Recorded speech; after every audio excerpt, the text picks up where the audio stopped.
Ayan, chika tayo mga mamski habang tinatapos ko tong egg roll na order sa akin. So, ano ko lang sa inyo no, yung about sa mga anak.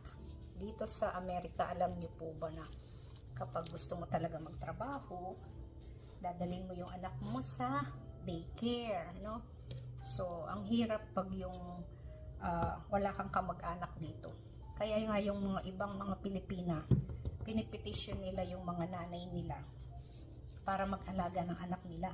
Kasi nga dito, kung aanuhin mo, lalagay mo sa daycare yung anak mo, tas 2 o 3 anak mo, so, para ka lang nagbayad ng ano, no? Doon mo lang dinala yung kinita mo. Doon mo lang, sila lang yung pinagkita mo. Ikaw, nagpapagod ka pero wala kang income. Kasi nga, ang mahal ng daycare dito. Per ora. Hindi ka dahil dyan sa Pilipinas, no? Meron tayong mga pamangkin, mga kamag-anak, lalo na yung mga magulang natin, so, na pwedeng mag-alaga sa mga anak natin. So, napaka-bless ng mga, na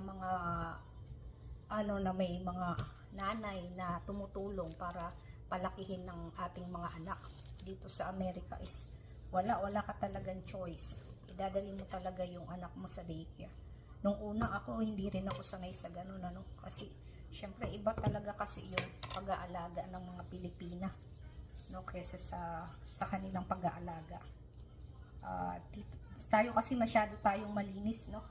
Hindi naman sinasabi ko sila hindi sila malinis, pero kung ano yung dala mo dun sa anak mo, na dinala mo sa sa kanila, is ganun din yung anuhin mo, ganun din i-expect mong kukunin mo silang ganun. Hindi ka guys sa Pilipinas, no? Kapag is talaga maayos tayo, suklayan natin yung mga buhok ng mga bata, or alam mo naman, maalagang masyado. So yun ang napaka dito, disadvantage talaga kapag dito trabaho ng trabaho, tapos yung mga anak mo napupunta sa daycare, parang walang saysay yung mo pagtatrabaho mo, kasi magbabayad ka